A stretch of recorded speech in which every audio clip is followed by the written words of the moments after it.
चलिए बच्चों, देखिए टॉप 30 क्वेश्चन आपको पढ़ने हैं। इंग्लिश के जो इंपॉर्टेंट क्वेश्चन आते हैं और आ चुके हैं, ये वेरी इंपॉर्टेंट क्वेश्चन है। और इनको देखें कैसे सॉल्व करेंगे इंग्लिश के जो एक्सेलेंसी स्कूल मॉडल स्कूल के पेपर में आने वाले हैं। तो वन बाय वन क्वेश्चन को हम सॉल्व करेंगे और आपको समझाते जाएंगे। तो देखिएगा, पहला क्वेश्चन देखिए, mister Verma is senior fill the blanks me. अब देखिए यहाँ पे देन है टू है ऑफ है, इनमें से कौन सा यहाँ पे फेल होने वाला है? तो करेक्ट आंसर इसका टू होगा। उसका रीजन मैं आपको बता देता हूँ। सीनियर जो होता है ना, कंपैरेटिव डिग्री को रिप्रेजेंट करता है और कंपैरेटिव डिग्री के साथ हमेशा देन लगता है, बट यहाँ पे नहीं लगने वाला है क्योंकि सीनियर हो गया, जूनियर हो गया, इंफीरियर हो गया, प्रिपेयर हो गया, तो इनके साथ हमेशा टू के जो होता है। और इसको आप रट लें, जितने बार एग्जाम आया हुआ है और जितने बार ये क्वेश्चन आया है कंपेरेटिव डिग्री से आया है, तो यही वाला ऑप्शन देता है टू का। और इस प्रकार से सीनियर, जीनियर, सुपीरियर, इंफीरियर देता है। तो इसको आपको याद ही कर लेना कि क्वेश्चन डन है आना। ठीक है, क्वेश्चन नंबर सेकंड देखिए, the correct alphabetical order of words ample, award, anxiety और एपिटाइट, इनको क्या करना है? आपको अल्फाबेटिकल ऑर्डर रखना है। जैसे ABCD आप पढ़ते हो ना, तो उसी प्रकार से इनको फिल करना है। तो देखो बहुत इजी सा क्वेश्चन है, इसको समझने की बात है। आपको ABCDEFGHIJKLMN इस प्रकार से पूरे लेटर को आपको माइंड में सेट कर लेना है। उस प्रकार फिर उसके बाद इनको सेट करना है। ठीक है ना? तो देखिए सबसे पहले क्या आता है? ए आता है। तो ए वाला देख लीजिए, तो ए तो सभी में लिखा है। देखो यहाँ भी है, यहाँ भी है, सभी में ए लिखा। तो ये श्योर नहीं हो रहा कि कौन सा शुरू में आएगा। ठीक है, इसके बाद हम बी देखते हैं। तो बी किस में है? तो बी देखे तो सेकंड वाले में बी है, बाकी में नहीं है ना। तो ये श्योर हो गया कि ए के बाद बी, यानी पहला वर्ड जो आने वाला वो कौन सा होगा? ये। तो इसको हमने फर्स्ट नंबर पे डाल दिया, ए बी हो गया। ठीक है, इसके बाद सी देखते हैं। ए बी के बाद किसी में सी है क्या? नहीं है।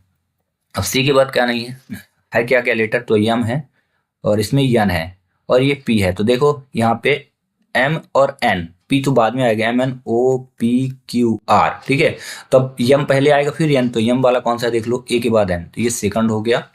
ठीक है, और थर्ड में क्या हो जाएगा? ये। तो बचा क्या? ये लास्ट जो वर्ड होगा ये आने वाला। तो देखते हैं इसमें कौन सा ऑप्शन मैच कर रहा है। पहला ये होगा, फिर एम, फिर एन। हाँ ठीक है, ये। तो इसका करेक्ट आंसर सी होगा। ठीक है, तो इसको अच्छे से आपको समझ लेना है कि ABCD का जो सीरीज है लेटर की, उसी प्रकार से इसको सेट करना है। ठीक है ना? क्वेश्चन नंबर हम थर्ड देखते हैं। चलिए, क्वेश्चन नंबर थर्ड क्या है? Divide these sweets. ठीक है, इन जो मिठाइयाँ दी गई हैं इनको आपको बांटना है।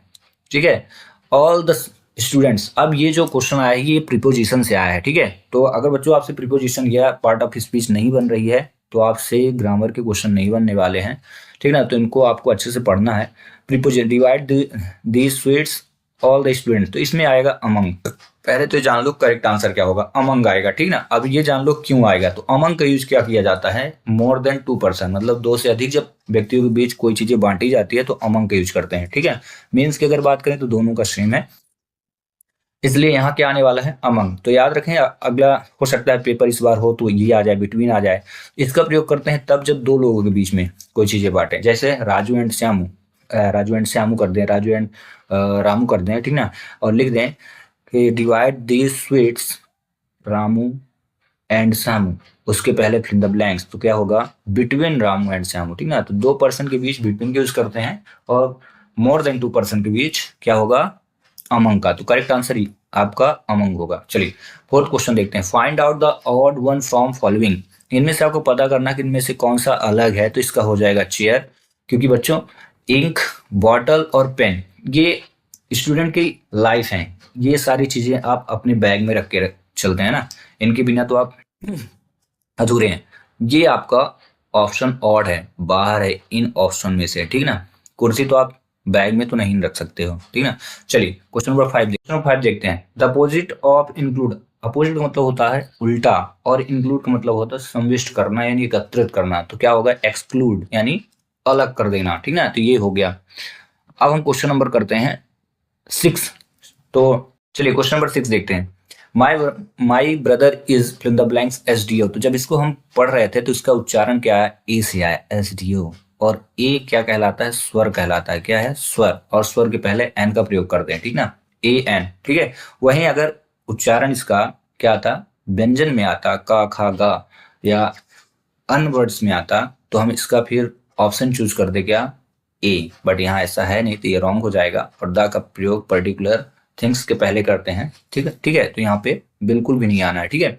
तो इसको आप 6 नंबर का करेक्ट आंसर आप क्या चूज करने वाले हैं, एन। और ये आया कहाँ से है, तो आर्टिकल से, तो आपको आर्टिकल अच्छे से पढ़ लेना है। एक क्वेश्चन डन है, क्या आना है। Question number 7, is the silent letter is knee. इसको जब हमने पढ़ा तो आपने सुना होगा नी पढ़ा, नी में सिर्फ इतना ही वर्ड यूज हुआ, तो के का तो प्रयोग ही नहीं हुआ, तो इसका करेक्ट आंसर क्या हो जाएगा, के। मतलब इसमें बोला गया कि इस सेंटेंस को जब हम पढ़ रहे थे तो ऐसा कौन सा अक्षर था, लेटर था, जिसको यूज ही नहीं किया गया, उसको बताओ, तो के था। तो इसी प्रकार से मैं एक वर्ड दिया KNIFE, ठीक ना, KNIFE, तो इसमें से जो साइलेंट वर्ड है उसको आप बताइए, कमेंट्स करिए, ठीक ना। ऐसे एक क्वेश्चन और दे दिया NOW, ठीक ना, इसका अर्थ होता है जानना और इसका अर्थ होता है चाकू, ठीक है। तो इन दोनों वर्ड्स में आपको जो भी कहा जाए साइलेंट वर्ड हो उसको आपको लिख करके कमेंट्स करना है, और इन क्वेश्चनों को आपको लिख लेना है कि ऐसे क्वेश्चन आते हैं एग्जाम में, ठीक है। चलिए अगला क्वेश्चन देखते हैं। Question number 8, the feminine gender of tiger. Tiger का आपको स्त्रीलिंग बताना है, ठीक ना, तो इसका क्या होगा, टिग्रेस। वेरी इंपॉर्टेंट क्वेश्चन, कई बार एग्जाम में आ चुका है और इनको आपको रट के जाना है। जेंडर से क्वेश्चन आ रहा है, नाउन से आया, वो करेक्ट मीनिंग से भी आएंगे, ठीक ना। क्वेश्चन नंबर 9 देखिए, द नाउन ऑफ ग्रेट। तो ग्रेट का नाउन क्या होगा, तो इसमें आपको करेक्ट आंसर ग्रेटनेस करना है, ठीक ना। अब नाउन की पहचान क्या है, तो याद रखें, यदि कोई भी वर्ड दिया है उनके लास्ट में TY लिखा हो, NESS लिखा हो, SOOD लिखा हो, और DOM लिखा हो, SHIP लिखा हो, ये याद रखना, SHIP, ठीक ना, और ENT लिखा हो, ENT लिखा हो, और TION लिखा हो, ठीक ना। अगर वर्ड्स के शब्दों के अंत में, जैसे यहाँ देखो NESS लिखा है, शब्दों के अंत में, ये इनमें इन वर्ड्स, ये जो सेंटेंस मैंने जो शब्द छोटे छोटे लिख दिए, इनमें से कोई भी वर्ड आपको दिखे तो आप जान जाए कि नाउन होगा, ठीक ना। तो इसका करेक्ट आंसर क्या होगा, करेक्ट आंसर क्या हो जाएगा, ग्रेटनेस, क्योंकि लास्ट में NESS लिखा है, ठीक ना। वेरी इंपॉर्टेंट है, नाउन से क्वेश्चन आएगा, मतलब ये अब्स्ट्रैक्ट नाउन से क्वेश्चन पूछा है। नाउन में से कौन से नाउन से, अब्स्ट्रैक्ट नाउन से। चलिए अगला क्वेश्चन देखते हैं। The plural of child. Child का प्लूरल क्या होगा, तो चिल्ड्रन। इसको आपको रट के जाना है, ठीक ना, बिल्कुल भी रट के जाना है। इसके यस नहीं लगता, इनमें ES नहीं लगता, IES नहीं लगता, जबकि प्लूरल फॉर्म जब बनाया जाता है तो ES लगता है, लास्ट में ES लग जाता है, IES लग जाता है, ठीक ना, EN लगता है, तो EN वाला ये ऑप्शन करेक्ट माना जाएगा, ठीक है। चलिए क्वेश्चन नंबर 11 देखते हैं। To smell a rat mean. To smell rat का मीन्स क्या होगा, तो ये इडियम्स एंड फ्रेजेस से क्वेश्चन पूछा है, तो ये होगा टू सस्पेक्ट अ ट्रिक, ठीक ना, इसको कहेंगे। और ऐसे सेंटेंस आप तभी कर पाएंगे जब रोज आपकी प्रैक्टिस होगी इडियम्स एंड फ्रेजेस की, ठीक ना। अगला क्वेश्चन, क्वेश्चन नंबर 12 देखते हैं।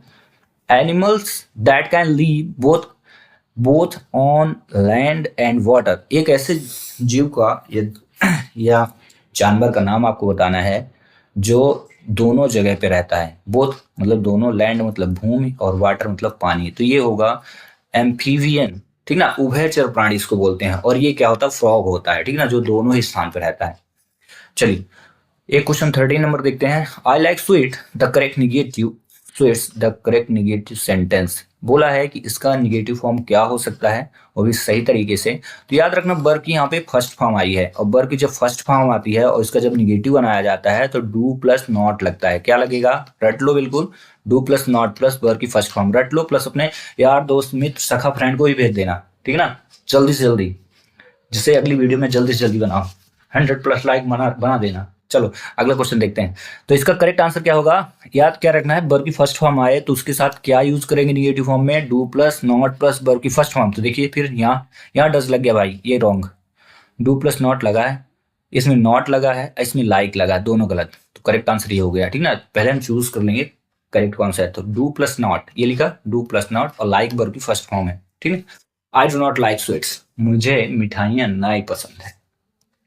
अगला क्वेश्चन देखते हैं। टॉप 15 क्वेश्चन पढ़ने वाले हैं, और फिर नेक्स्ट वीडियो में हम देखेंगे टॉप 15 मैथ के क्वेश्चन, ठीक ना।